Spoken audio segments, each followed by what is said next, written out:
Hi,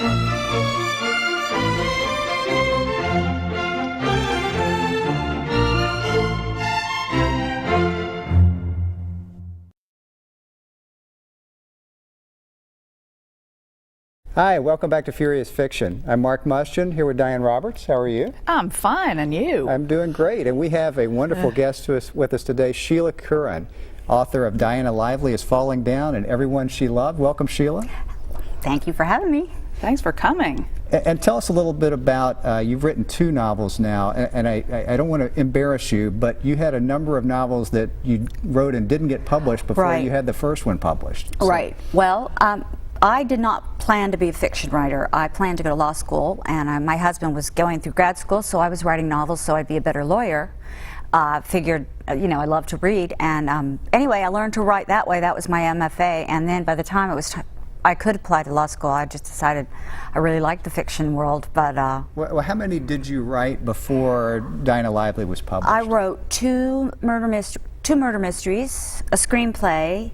Now, I have to say that I only sent out those books to 5 people, and when they got rejected, I just figured they were terrible, and I started another project, which is my big advice to young writers is don't give up. You've got to go out to more than 5 agents, and if one says no, it doesn't mean anything. So, but you kept at it. You wrote like 4 or 5 full-length novels. Big no, pieces, just 2 full-length novels and 1 screenplay, and I did.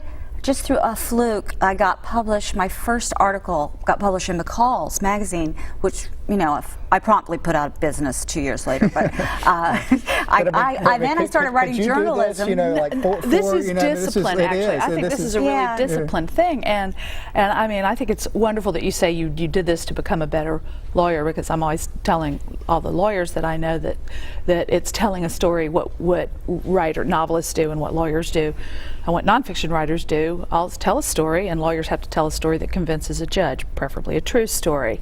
But, you know, not always, not always. But that's discipline and perseverance. And then, you know, Diana Lively came out and did really well.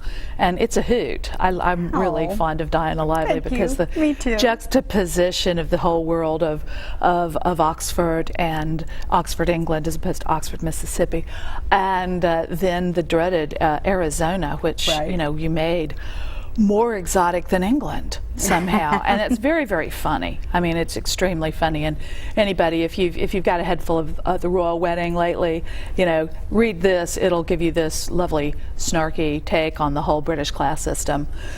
Oh, thank you, Diane. I love that. Actually, a Hollywood producer is interested in it. Oh, good. Yeah, so I'm very.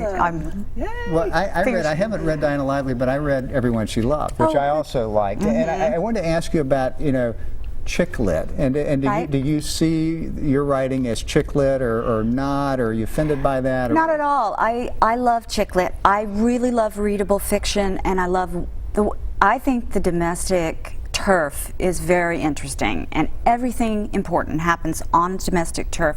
It's a microcosm of the world, and you know, I just think it's been highly undervalued in the world of fiction. You know, if a man writes about a domestic turf, somehow it's an existential novel. But if a woman writes about it, it's considered chick lit. But I don't really mind that. It's, you know, you could call it a ghetto of women's fiction, but you could also call it a gated community, because all the people who most buy fiction are women. Yeah, I mean, it's like 70% or more. Yeah, and we're interested in community, the community of characters and worlds. Well, and relationships and family. I mean, who isn't interested in that? Everybody lives like that, and so for it to be sort of shoved off to the side and saying that, you know, the only writing that works is, I don't know, a book about a guy going on a voyage to catch a whale, or a book about a guy going to a mountaintop. You know, come on. This is about the way most people really live. Well, and the Corrections, I mean, thank you. But the Corrections really is a book about domestic life. And, you know, nobody for some calls reason that wasn't chick lit. But anyway, I really like readable, approachable fiction. I did a degree in comp lit. I read all of the classics, you know, all Jane Austen, all those people. That's chick lit. Yeah. All, you know, Jane Eyre. you name it. Madame Bovary, sad chick-lit. That's right. Yes. I can Anna say, Karenina. I can say as a man, I enjoyed this chick-lit. So, thank you. So I would recommend it to other men to read this. Oh, thank you very much. Yes, as my brother-in-law, the CEO, said, it's not just chick-lit, you know. I know, we're all having to like get all defensive. But so what about what are you working on now? I'm working on a novel set, a group of friends in Midtown Atlanta. They're all outliers in one form or another, and there's a community sort of built in Midtown Atlanta, which is a neighborhood that, if you haven't seen it, it's just gorgeous. I wish we could talk to you all day about this. Thank you. Well, but we'll have to have you back, talk about the new one. Well, absolutely. Thanks for having me. I love both of your writing so much, so I really am grateful and honored to be on your program. Thank you. Thanks a lot. So we're here with Sheila Curran. She's the author of Everyone She Loved and Dinah Lively is Falling Down. I'm Mark Musching with Diane Roberts. Thanks for joining us on Furious Fiction.